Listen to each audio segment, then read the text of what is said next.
And finally, we arrived to part 3 in my little 3-part series. So here we go with the fun part of where to buy books. Hey everybody, welcome back to part 3 of my little 3-part series on wise book spending. I think is what I've officially dubbed it. I don't even know what I've called it. So in video 1, I talked about content and content with different people and how that affects us when we are investing in our hobbies. So in video 2, we talked about budgeting and tips and tricks and kind of resources for budgeting and getting into a habit of budgeting and making sure necessities are covered. And then we also talked about resources. So finding reviewers that are going to cater to what you want to hear about or that kind of match certain things that you like or will give you kind of content overall ratings or go over that so you have an idea of what's in the books for any books you're unsure about. And the other thing is, of course, using your library and borrowing books and kind of doing the try before you buy kind of deal and how inexpensive the library really is. Today we're going to talk about the fun part. We're going to talk about where to buy books. And this to me was a new thing when I started on BookTube because essentially where I bought books was Amazon and Chapters. And they are both expensive. Chapters is kind of our Canadian equivalent of Barnes & Noble, and books are expensive. I know books are expensive or more so in different parts of the world, and sometimes it looks like the American prices are different, but I think with the exchange we still kind of hit around the same amount. So books can be pretty expensive. And then when I was on BookTube, I discovered a whole world of different places you can buy books, and discount bookshops and outlet bookshops and secondhand bookstores and bookstores that will buy back your books. It's just mind-blowing of places where you can get discounted books. So I'm going to go over a few that I've used, a few that are my favorites and that I know about for sure. If you guys have any more you want to recommend or put down in the comments, please do so. The more resources we have for finding books, the better. So of course, when I started out, I was buying books at Chapters, and Chapters, like I said, is our equivalent to Barnes & Noble, and I still buy books at Chapters. Sometimes Chapters has incredible deals, and thankfully, I also have a fellow booktuber who works at our local Chapters, so Book Babbles, Dustin from Book Babbles, will sometimes send me stuff on Twitter saying, hey, we have a deal on this coming up, so I do kind of get a heads up and like an insider's heads up on some deals. So for example, he told me that we had those beautiful Jane Austen books on for $3 each. They were stickered at $6, so I was like, oh, but I found that there was like an additional deal on them, which I wouldn't have known about with the flyers or anything. So that was pretty cool. So I'll still use Chapters because rarely they do have some fantastic deals. It's not all the time, and you really have to hit them at the right time. The other thing I'll use Chapters for is pre-ordering and buying new releases I know I'm going to buy because I just want to get them when they're new. I know that I'm going to invest in them. So what I do with Chapters is I get their Plum Rewards card, which I'm holding upside down. So with Chapters, I have their Plum Rewards card. And I don't know if Barnes & Noble has it, but if you find a bookstore that has like any sort of rewards cards, as much as we make fun of rewards programs, they're really good. Like right now, I'm almost sitting to $5 off, which does take a while, but they don't expire and you can build them up as long as you want to. So I still try to use Chapters for a few things. I just don't spend a lot of my money at Chapters. But I still like the fun of going into physical bookstores and shopping. And you can equate this to Barnes & Noble or any other major bookseller retails. Indigo, which is part of Chapters, and Kohl's, also part of that company. So any major book retailer, you can kind of equate this part to. The other place I got books off of was Amazon, and I discovered a world of amazing things on Amazon. I bought my Chronicles of Narnia hardback set from Amazon. They were like $74 though, so sometimes Amazon can be pretty pricey. But Amazon can also have incredible deals on books. For example, I think I've seen like Sarah Ella's books, Mary Weber's books on there for like $10 hardcovers. So in the US, it's not Canadian Amazon. We don't get those fun deals. But Amazon can have fantastic deals for that. Also, they have really good Kindle deals. And you can get free ebooks, which I've gotten with the Herringford and Watt series by Rachel McMillan. So you can hit some really good deals and free ebooks that way. But Amazon can still hit pretty pricey in some aspects, so there are some cheaper places yet. The one thing I discovered when I joined BookTube was book outlet. There was book outlet hauls and unboxings everywhere when I joined BookTube. So I had to find out what this place was. And if you're Canadian, I have some good news for you.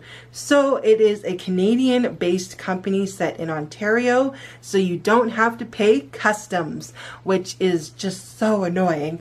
So for Canadian buyers, you don't have to pay customs. I don't know how it works for you guys in the States, but thankfully you won't get dinged with an additional customs charge afterwards because they don't have to cross the border. However, shipping still can be a little costly with them, but thankfully now they have free shipping up to $45 for Canadian and $35 for US. So you will get free shipping, and honestly, $45.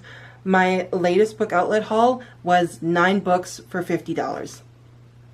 Yeah, 9 books. You can maybe get 3 books at Chapters for $60 if you're lucky. So that's actually a really good deal, and you can fill up $45 no problem and then get free shipping. So start just filling up your cart, and when you have enough or they hit a good deal, hit buy.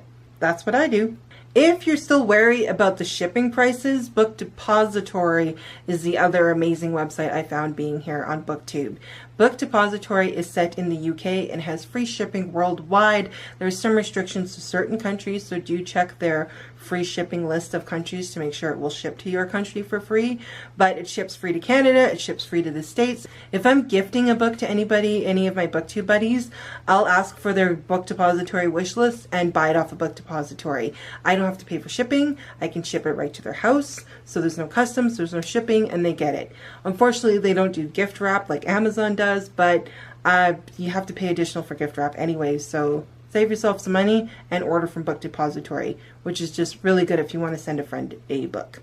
And you can find so many different editions. You can find different countries, different languages. If you're into collecting, say, the first book of Harry Potter or Hobbit, or if you're into just collecting your favorite book, multiple editions, that's a good place to look for too.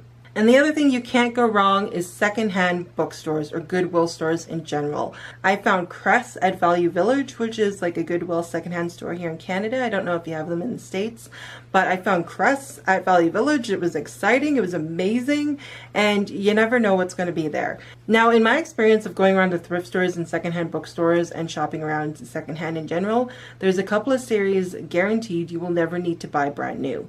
You will never need to buy brand new the first edition hardbacks of the Hunger Games. Never. I have seen all of them everywhere. Don't buy yourself brand new copies of the Hunger Games hardbacks or even paperbacks. Don't do it.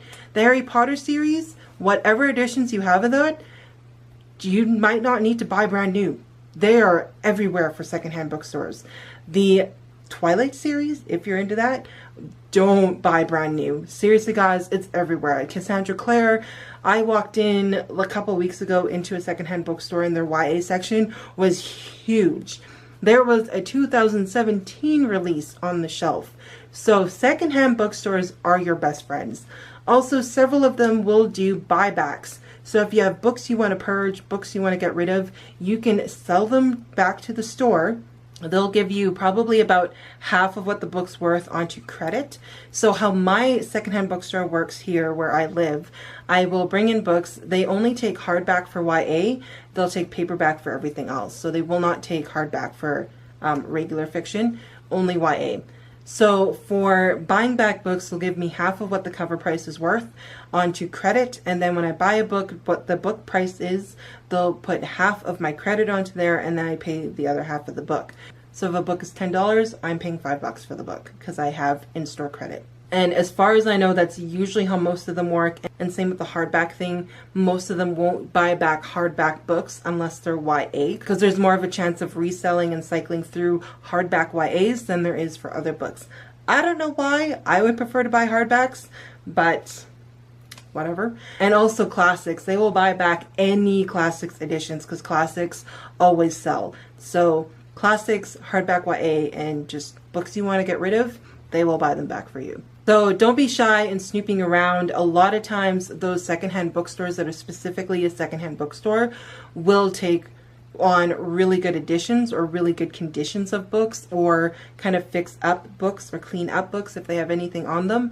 So you will get books that are in pretty decent shape for amazing prices. So if you like bookshops, Chapters or Barnes & Noble is always fun to go to, especially for new releases. If they have a rewards program, do sign up for the rewards program and kind of get something back for it.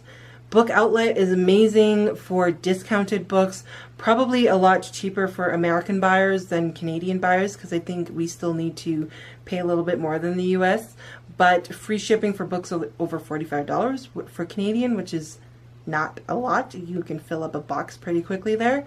Book Depository, free shipping worldwide. That's all I gotta say. So praise the Lord, free shipping worldwide for this Canadian is amazing. Thank you. And then, of course, Goodwill or thrift stores. Those ones, though, you might have hit or miss on the conditions of books. They just take back stuff and sell them. So, like, for example, my book of Crest, it looked good when I picked it up, but on one page somebody got something on it. So there's something actually crusty on my copy of Crest that I can either try and get off, or I can find a new secondhand copy of Crest. I don't know. I might do that. I might not. And then, of course, the other thing is just secondhand bookstores in general. You get book credit, you get discount on top of already discounts. You can sell back books you want to get rid of. Like I said, you won't get the full amount you paid back, but you will get some money back, and you can just keep buying new books. And there's so many books in those stores that you don't need to buy brand new, like the Inkheart trilogy, Harry Potter, Twilight, The Hunger Games, Cassandra Clare. Don't buy any of those brand new unless you want some of the brand new editions. But just wait until they end up in secondhand bookstores. Honestly, just wait. Alright, you guys, I will leave links to all that I can in there for your secondhand bookstores. Take this chance to explore your cities, your towns, the next city over if you live remotely. Just take some time to explore, and you never know what you'll find for secondhand bookstores or just cute little niche bookstores.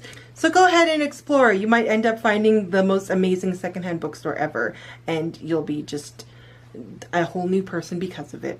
So if you have any places of your own that you want to mention that you find are just fantastic for buying good, inexpensive books, leave those links down below in the comments. I will add them to the links in the description bar. And it's just really good to have additional sources for saving yourself some extra cash. As always, guys, thank you so much for watching. I'll see you next time. Bye!